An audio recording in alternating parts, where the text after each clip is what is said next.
Candlelit Coffee. We are your hosts, Eric and Kasie Hayes. In this Marriage Monday series, we will share our journey of romance and friendship while also remaining authentic about our fight for survival in marriage and in life in general. Our hope is that you will listen, laugh, and learn with us and from us. So grab your coffee, light a candle, and let's talk. What's going on, everybody? Welcome to another edition of Candlelit Coffee with Eric and Kasie Hayes. What's up, guys? How you doing, love? I'm doing pretty good. I can't wait to tell you this story. I can't wait to hear the story. You were texting me while I was making deliveries and whatnot. You're like, got a story to be told. Right. And I was like, well, I thought we were going to record tomorrow. You're like, I need to record today. Right. So we are recording tonight. By the way, what time is it? It is 11:23 p.m. Man, we're getting after it. Candlelit Coffee. You know what I'm saying? Right. So let's go ahead and get to it. Wait, hold on. We can't let the people go without letting them peep the merch. Okay? Get your merch. Guys, look at our cute coffee mugs. Y'all see this?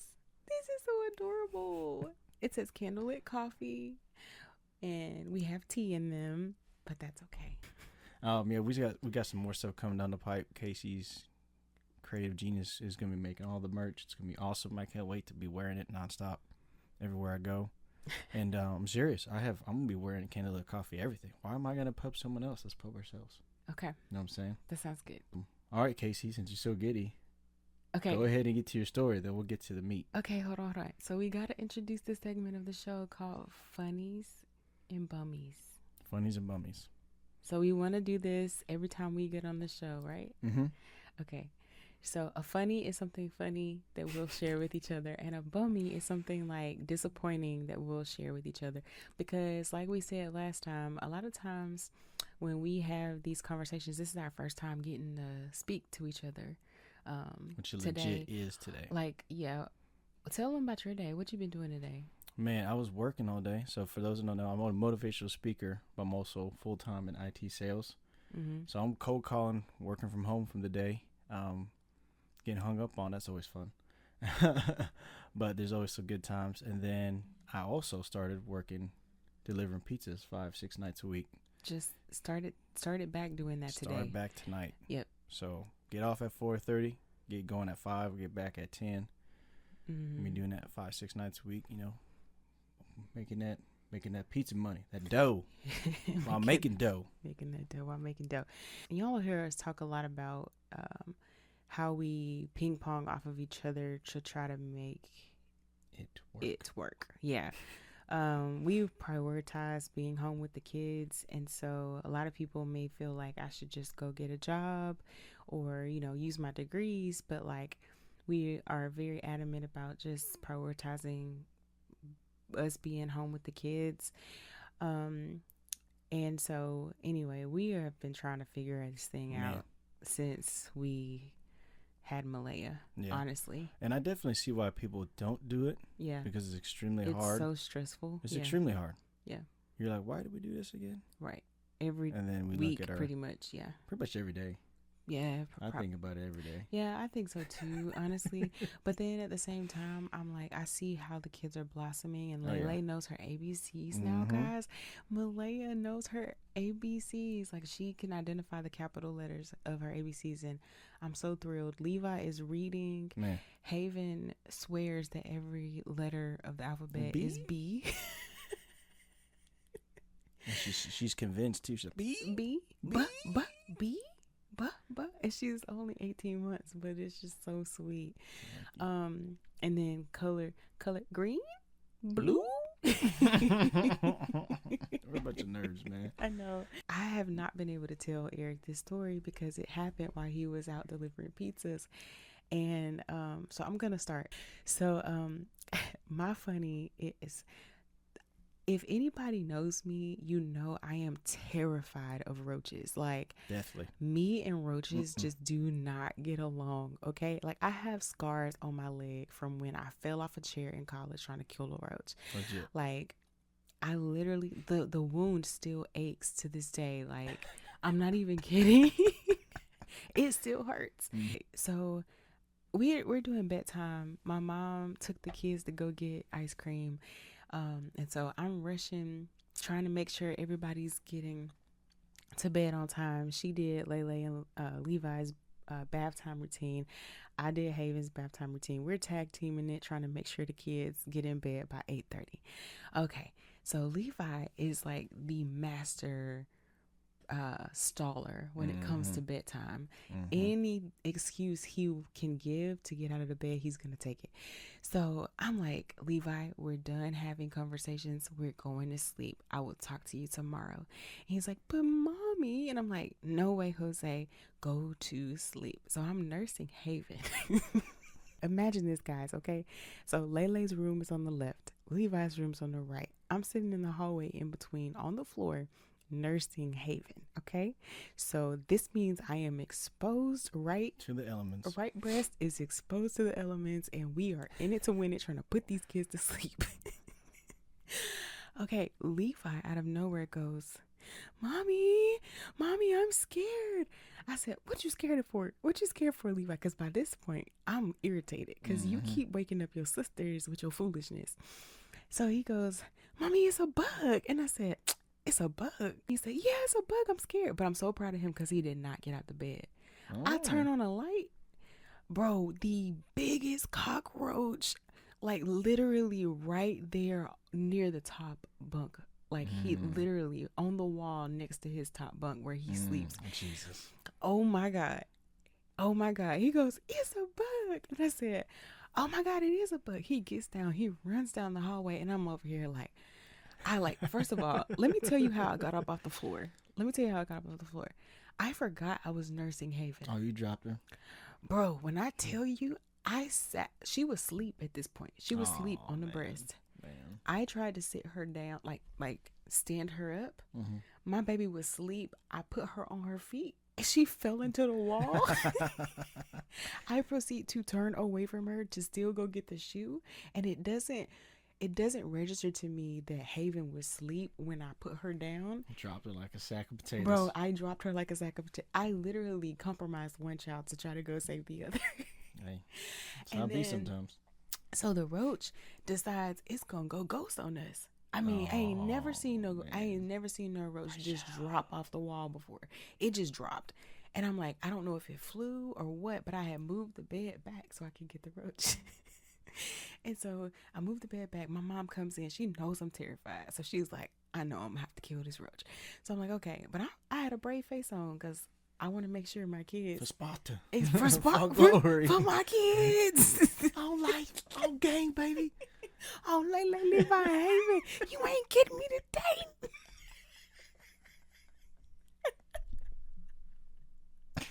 Oh my mama, oh my hood. Oh God, I'm gonna kill you. In Jesus' name, I rebuke you, demon roach. It's the title of the podcast, Demon Roach. So then I ended up, I moved the bed.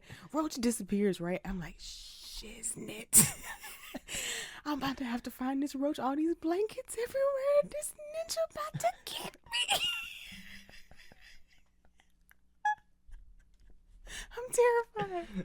So I'm like, okay. So I climb in the bunk bed and I'm looking on the floor. I don't see no roach. I said, nah, ninja. It's gonna fall on my head. So let me go ahead and back up.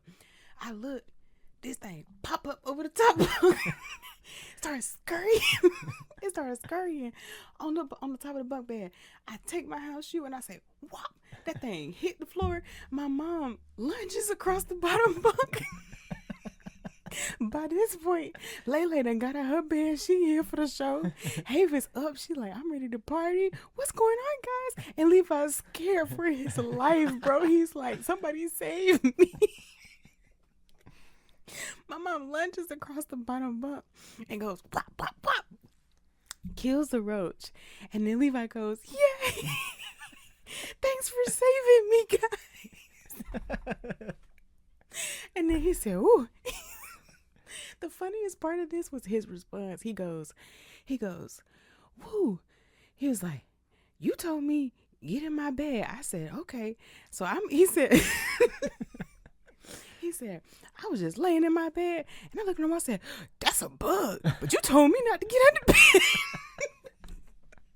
Mind you, he's 4. So then he was like, and then you turn off the light. And I said, it's a roach.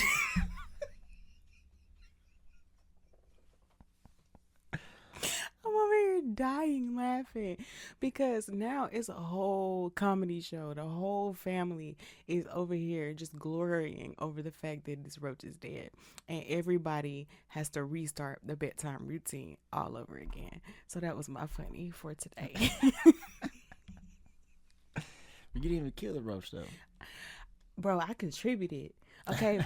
I You were the spotted scout. it. I You were was the scout. I was the scout. You were the scout. Your mom was a Okay. sniper. And then I went over the top of the bunk bed and said, "Bop," and it fell to the floor. You contributed. Yes, roaches I are hard. did. That's why I just grab them. I contributed. I just know mush you are them. my hero. I told Levi, I said, "Look, bro," I said, "I really am scared of roaches. So I feel you." I said, "If Daddy was here, I would have been running with you."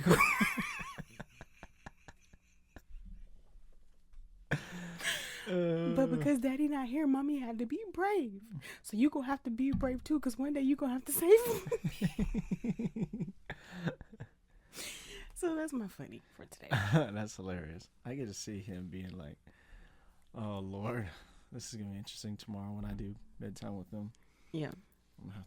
Golly, that's gonna make a long night. Oh no, it's gonna be. He was already like, "But Mommy, is there another roach in here?" I'm like, "Bro, I ain't even gonna lie. I ain't even gonna hold you. I'd be wondering if it was another roach in here too." That's where he gets it from. He gets it from you. Golly. That thing was big as one of the big old water Yeah, bugs. I mean, it's the summertime. Ooh. We're in Alabama. They're coming And it out. just rained. It rained a lot this week. Mhm. Oh my God, I can't stand them things. I don't know Yeah. why they made it to the boat. Why they make it to the boat? Because the I guy don't probably even- didn't want them either. He's like, Look. "Dang it, bro! I'm trying to flood these foods still here." You're right. Look. Golly. Oh Lord. Anyways, you want to tell a funny or a bummy? Yeah, I don't really have a funny. I feel like you got a bummy though. I do have bummy. Yeah, going back to delivering pizzas is a bummy. Yeah. I was thinking, I was like, man, it's 7:30. I could be doing bedtime routine right now. I'm over here. Hot. Godly, it was hotter than fish grease outside. I was sweating. Bro, you was sweating so bad you brought home wet money. I was confused. I said, "Where was this money?" He said, "In my pocket." Why? Washing the dishes and stuff too, it gets all wet. No, so I don't try to change it now. Don't try to change it now, because that you know. plus man sweat. Yeah, you know your booty was sweating. I don't know why you sweat so bad.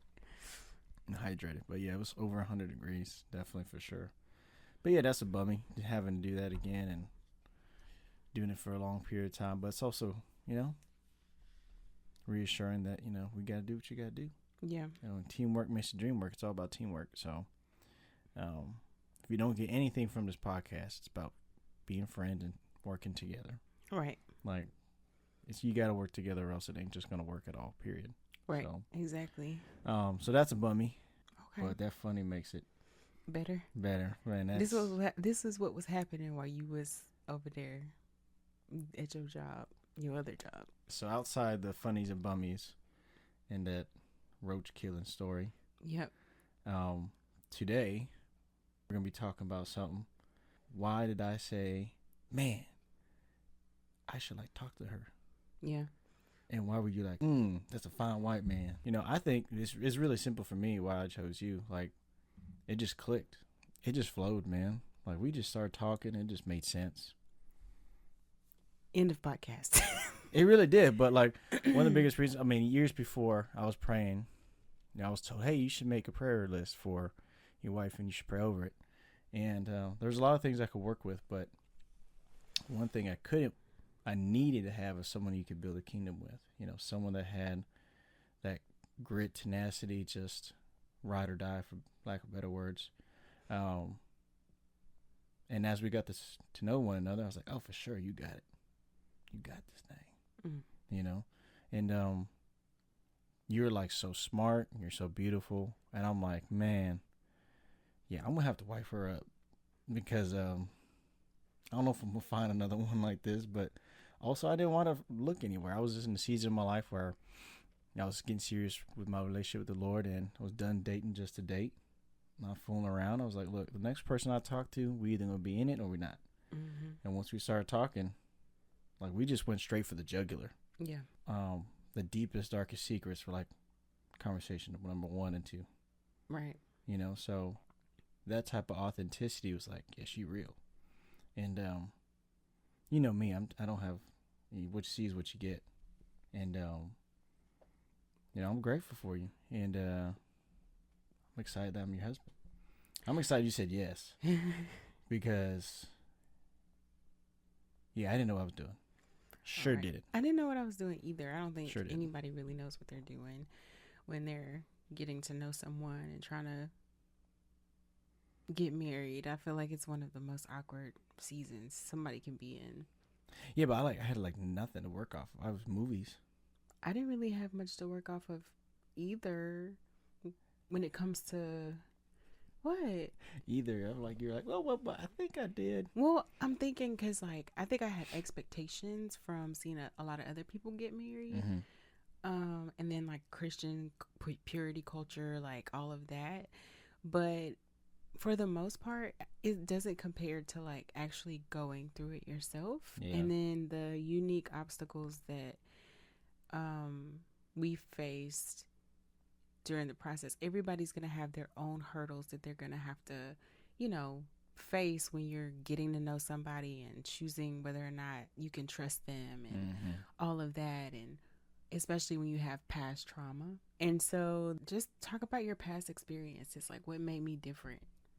Yeah, well, you saw me, you know. Don't steal my answer. I always say that to you. I'm picking up something. Oh, yeah. Timon. But no, you saw me. You gave me a shot. I did. You know what I'm saying? And like, I was not giving people shots. No, like no shots. Mm-mm. You were. It was oddly easy for me to give you my number. Dude, I was just shooting for the jugular, and I was like, oh, she said yes. She gave me her number. What do I do? Like, what do I do? Like, okay. Yeah. I really didn't know what it was like to talk to someone without trying to get something. Yeah. You know, like in the past, because I was like, okay. Are we getting real on this? Yeah. Okay. I mean, that's what we're doing this. You was out there. I was out there in the streets, you know. You know, I'm not boasting in it, obviously, right. But like that's all I knew. So I'm like, I went from that to nothing. So then I was like, I don't know what's this next phase look like. Right. So yeah, I was like, I just be honest. Yeah. And see where that lands me. Yeah, because you had a very well, I'll let you talk about your own story in that regard. Mm-hmm. But you didn't really have the best examples. Nah. From the time you were young to like. Sure did. You know what I mean? Like. Yeah. Did you want to expound upon that a little bit? Yeah. So sum it up. My parents got divorced when I was 5. Dad moved to Hong Kong, China. Lived with my mom, brother, and my grandparents' house. Very abusive household. My grandparents were married for a very long time, but it was that old school, like, you know, wife cooked, husband hang out, you know. My grandfather just hung out because he did 60 years in construction or whatever. But yeah, I was exposed to a lot of perversion. Like, just a lot of stuff that you shouldn't be exposed to as a young kid. Right. And my brother was not a great example. You know, my mom did what she could, but she also didn't do a very good job when it came to like dating people and stuff and having us around people we shouldn't have been around. And just being protected and feeling like neglected too a lot of times. So I have brought all that with me. Hey, here's my baggage. Right. It's in a nice, you know, Tupperware or Tupperware. Like, you brought your baggage in Tupperware. I was trying to think of something cheap. Here are my leftovers. Here's a knockoff version of Reebok bag I got here. That's hilarious. But yeah, it just wasn't a good example. I actually had a cousin who was married who said, you know, don't get married. Try your flavors. Get a trailer, live next to a lake. Right. And I actually had a football coach tell me, he's a Hayes. If this girl don't fit in your box, go get another one. Like, so you were taught that women were dispensable. Yeah, and he told me you need you need a girl when you're going through some things, you need someone to talk to. You need a girl who you might need a little physical something. You need a girl over here to do your homework. Like, he was mapping out the game. And I was in high school. I was like, okay. And then all the movies and stuff, I'm like, I guess this is what you do, you know? So basically, like, girls were like medicine, some kind of like antidote to whatever it is. Yeah, it was some means to feel like gratified, like you're a man, like you're the whole sexual part of it, like you're the dude if you can conquer all these women, because that's all the subject of conversation was like. So, you know, you bring all that into something as sweet as our relationship, you're kind of right. I don't know how to do this. Right. It's like, yeah, you were starting from scratch. You know, and then I just knew, like, I knew what not to do. And then everything else was just like bumping my head. Yeah, for sure. But you know what? It's so crazy because I feel like you didn't know how to do a lot of the technical stuff. Like, I feel like when people hire people for jobs, they're like, you can't teach really soft skills, but you can teach technical skills, you know? Sure. And so I feel like you didn't maybe have the technical skills of being a husband or married, like, you know, quote unquote marriage material from some people's perspective, but you had the soft skills. Like, does that make sense? Yeah. That you really can't teach. The heart behind it, the desire to be a good man who was submitted to Christ, and you had changed your life completely. Knowing what I know now, I still would have chosen you because I didn't have any credit. You didn't have anything. I had a car. You were literally a blank slate. You were a blank slate. For sure. But the same heart that I saw back then is the same heart that I lay next to every day now. That's so sweet. I know, right? That's pickup line. I know. See, I got more game than you. I'm just kidding. That wasn't game. But no, that was real because, you know, and that's one thing that I really, truly appreciate about you is because you've been authentic from day one. Yeah. Like, you really have been yourself, and you've been committed to not being like a product of your environment. Like, you know, I think you've just really decided for yourself that you were going to create a different path. Like, you are a transitional character in your life. Have you ever heard of that term before? So you're saying I'm like going from the brokenness of your family and like all of the generational trauma that you have, you are the one that is trying to create a different trajectory for your family, like for your lineage. Like, for sure, you are definitely a transitional character, and that's a lot to carry. And so if you don't have the blueprint, somebody hasn't walked it before you, you're literally walking through the wilderness, plowing down, you know, knocking down all this stuff in like on virgin land. Yeah, it's like a thick forest, and I don't know where I'm going. Exactly. But I think the most important thing you have, because we're not the only ones coming from this type of situation. A lot of you all who have been through something similar, worse, or what have you, I think the important thing is just to keep chopping. Keep chopping.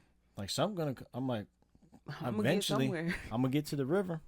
Right. We're going downhill, and I'm chopping these trees down. I'm going to see something. You know, so I think that's the best quality I have about myself, just thinking about, like, why have I become the person I am? I'm just going to keep chopping. So you were talking about why you chose me. Yes. Because you're beautiful, you're awesome, and you, more importantly, give me a chance. That was it. Well, of course. I swear you oversimplify stuff, and you just make it seem like anybody could have just been your wife. Absolutely not. Not even close. Like, the things we've gone through, I'm like, praise God, I didn't marry anybody else. Yeah. You know how people say, oh, there's someone for everybody, but then, like, there's another person. I'm like, no, there isn't. Like, no, there isn't. You know, there's only one for me, so. I love you. I'm glad how God put us together. Me too. I am. But you're just a weirdo, too. And you ain't? That's why I liked you. Oh. We're kindred spirits. I feel like you be laughing at me a lot. I do. And we just click. We do. Like, I don't know how else to say it. We just clicked. It just made sense. It did. And everything just felt so natural. It was not forced. The conversations were fun.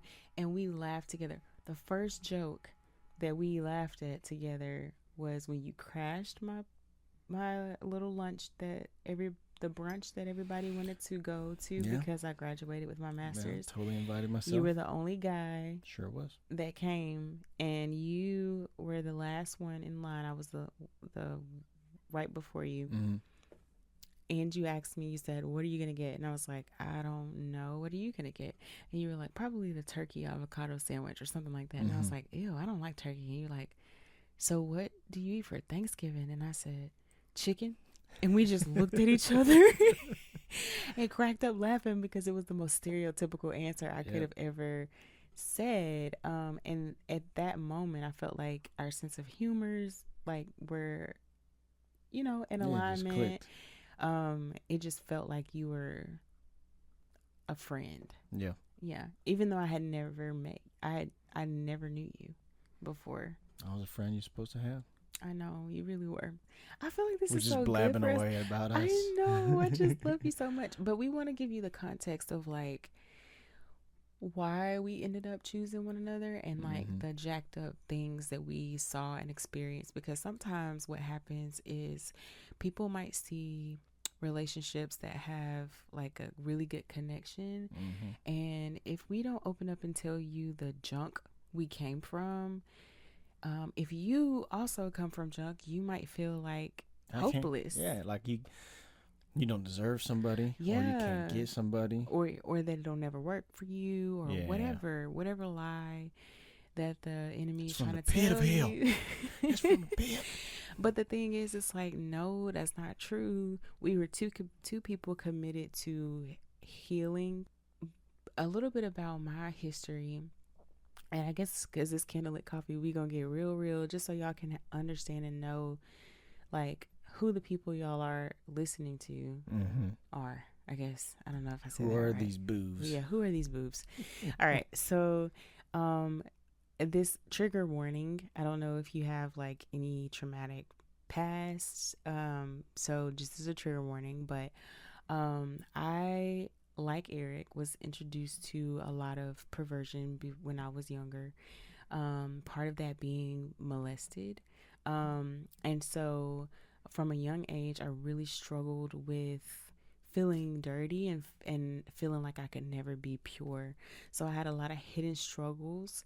And honestly, because of some circumstances surrounding like one of the times that I was molested, I really feel like I internalized this idea that I had to agree or let whoever liked me, I had to like them back. Or if they wanted to do something to me, it was better to just give my consent than for it to be like taken. Does that make sense? And so like I would just let people, like I became passive, like a passive participant in the things that were going on with my body from like a very young age. So it was like, okay, I remember one lady who was walking me through a program had asked me how many times I had been molested, and I didn't have an answer for her because I didn't know, because I was like, dang, I didn't realize. And I wrote down the list of everybody who had touched me inappropriately, and I bawled because I didn't realize that many hands had been on my body. Because why would somebody randomly introduce me to this, show me this here, do this to me there? Like, what did I do? You know what I mean? I had this feeling of what is it about me that makes me feel I don't want to cry. It's okay. I'm trying not to cry. Anyway, what about it? What about me makes people feel like they can, do these things to me? And so I grew up in the church. I looked the part. I played the part. I was on the worship team, worship band, all of that stuff. And so on the outside, I was a high achiever.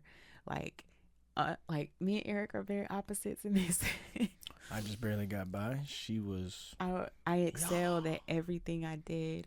I became a perfectionist. Like, art became my escape. It wasn't until I was older, maybe a few years ago, where I realized that was literally my coping mechanism.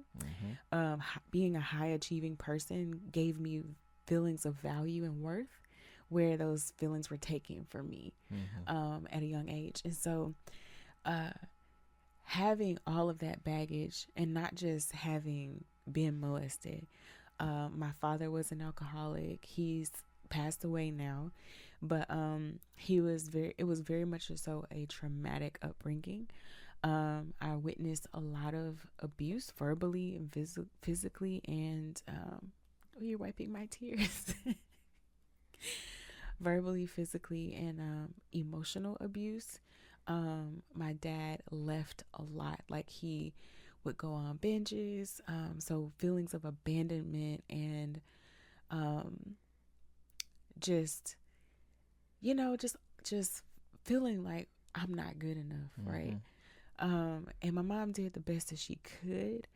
But I also have a younger brother, and so I really wanted to make sure that even though I understood a lot and I saw a lot, I wanted to protect him.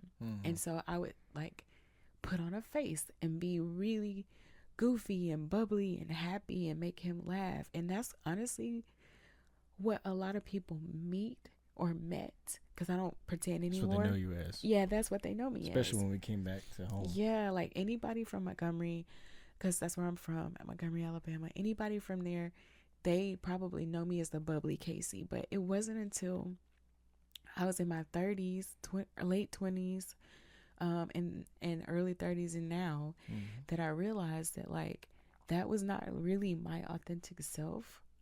I showed up that way so that I didn't offend people, because I got a lot of like, you should smile more. You should, like people would be like, when you're not smiling, you look mean, So then I would present myself as bubbly so that I wouldn't intimidate people.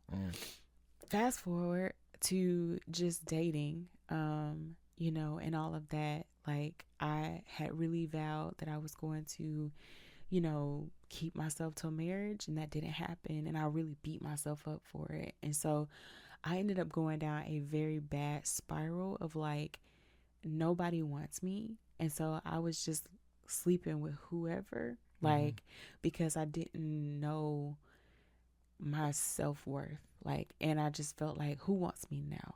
Because I didn't keep my vow to myself, because purity culture, right? Like, you got to save yourself for your husband, and like, in order to be pure, you got to not have sex and all this kind of stuff. And we put virginity on this pedestal as an idol, and we didn't really teach a lot of the stuff, really the heart level stuff, the fundamentals. And like, honestly, we didn't check in on the people who had trauma and maybe why they were doing what they were doing, or why they had the struggles that they had.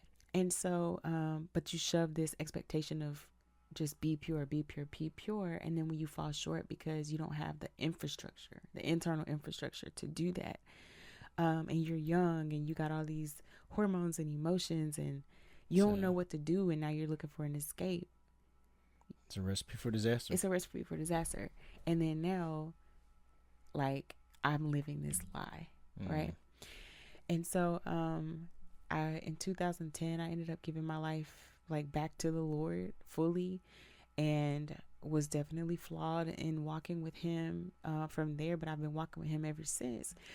And I went on this like 2-year sabbatical of singleness, where I was just like, I'm not giving my number out, I'm not doing nothing, like I'm just gonna focus on the Lord. And it was the best 2 years, but it turned into 4 years, and I was like, God, we didn't talk about the 4th. You're like, this is double. And I didn't ask for this. So then after 4 years, I ended up starting to like, give people like, an opportunity to fail. Ended up, look, and they did. Okay, they really did fail. They crashed and burned. And so by the time we get to me getting my master's degree and moving to Dallas, I just felt like, bro, I have too much baggage. I told my mom, your grandkids are going to be Mexican, because I'm adopting from Mexico, and I'm never getting married. She because wasn't playing either. I wasn't. I was like, it's just not going to happen for me. And I got a lot of guys who would tell me like, you're too much, you're too deep, like all of that. So I just felt like I was too much for a guy to love. And then here comes Eric. Hey, man. How you doing? And when I tell y'all he was unfazed, he's like, okay. And the way this man loves me, it was so different. I don't know. You know how, like, all I can think about is, like, how you can only see stars at night because it's so dark. You know what I'm saying? Mm-hmm. And then you can see the stars better because you can't see them during the daylight, right? Mm-hmm. I feel like because of where I was, like, you were literally the star. Like, if that makes sense. Like, the way you love me, it's just like it outshines like everything. That's a word. When you are used to fake, you can easily identify the real, and he was the real deal. I was like, this man is leading with vulnerability. He's leading with honesty and humility. Like, these are some key things that stood out to me. Like, and then he wasn't afraid to, like, let me in, and he like literally would get mad at me because I wouldn't let him serve me. You know? And I just was like, oh my God, like, I've never had a man love me like this before. And literally the same way he loved me then is the way he still loves me now. And so, like, I was very uncertain back then, like, oh my God, am I messing up my whole life? Because a lot of people felt like I was making a bad decision. And I was just like, God, I really feel in my heart that this is the man that you have for me. And I am so glad that I took that leap of faith, because even though on the outside it didn't look like you had much, you have a whole lot, and you still do have a whole lot of substance.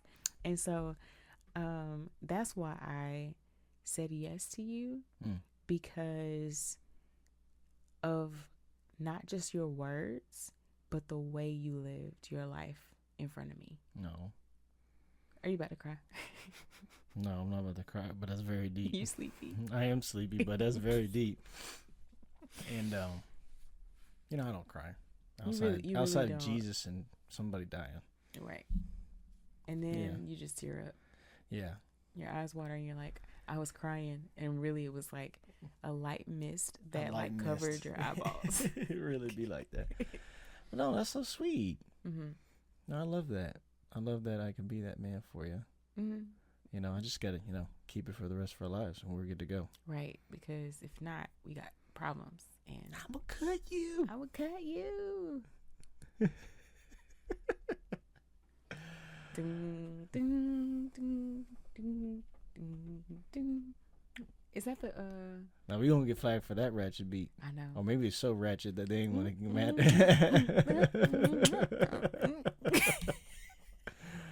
Y'all seen our true character, our ratchetness. Even late at night. But that's beautiful.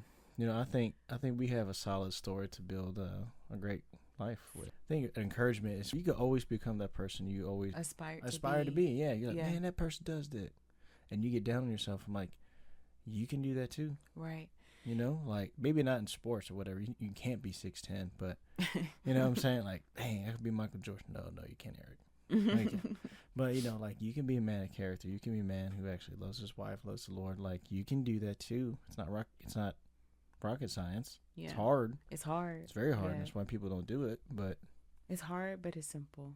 It really is. Just like either the decisions you make are pouring into who you don't want to be, or they're pouring into who you do want to be. Yeah. Period. And I think you just gotta, like, love and respect yourself enough to see that matters. Like, me playing sports, for example, I didn't like losing. So why am I going to choose to lose in marriage or in life? Like, make an actual decision. Like, you know what? Yes, I'm going to entertain someone else. Like, what? No. Like, why would I do that? Yeah. Like, I'm losing at that point. Yeah. And I think people don't see it as that. When you step out of bounds, you like choosing to lose. Yeah. And you choosing to take that L. So, choose to win. Yeah. I choose to win. I choose to win. I choose to win. We so lame. All right. This was a deep episode. I mean, I hope that it wasn't too deep for anybody. Oh, that's not even close. I mean, we really grazed the surface. We really did. That's something we could tell our children. Yeah. That's not even close to being what the nitty gritty. That we can tell you all the nitty gritty, but like, you know, our stories are very heavy, and like we'll talk more about what does it look like to show up in your marriage having all that baggage and still like have a healthy marriage and not be living out of trauma, like and fear and like having explosive arguments and being toxic because you have baggage and trauma. Like what does it look like to have a healthy marriage although you have a traumatic past, both of the partners? It's probably past midnight at this point. Actually, it is. It's almost 1 o'clock. Is it almost 12:20? Bro, I hate that you do that. You literally, I'm 40 minutes off. You literally do that. He'll be like, "Hey, Casey, wake up. It's almost 7 o'clock." I look at my 6:45. No. 6:10. Shut up. No, you be doing that. You over exaggerate the time. You over exaggerate the time all the time. It's not. All right, guys. Until next time. Bye, guys. Peace. Thanks for joining us for a cup of coffee and good conversation. As always, we hope that you feel encouraged and inspired to unlock the authentic friendship in your marriage as we share our story with you. Hey, life is hard and marriage is hard, but anything worth having is worth fighting for. So find ways to fight for friendship with your spouse this week. Don't forget to like, subscribe, and share. And until next time, peace.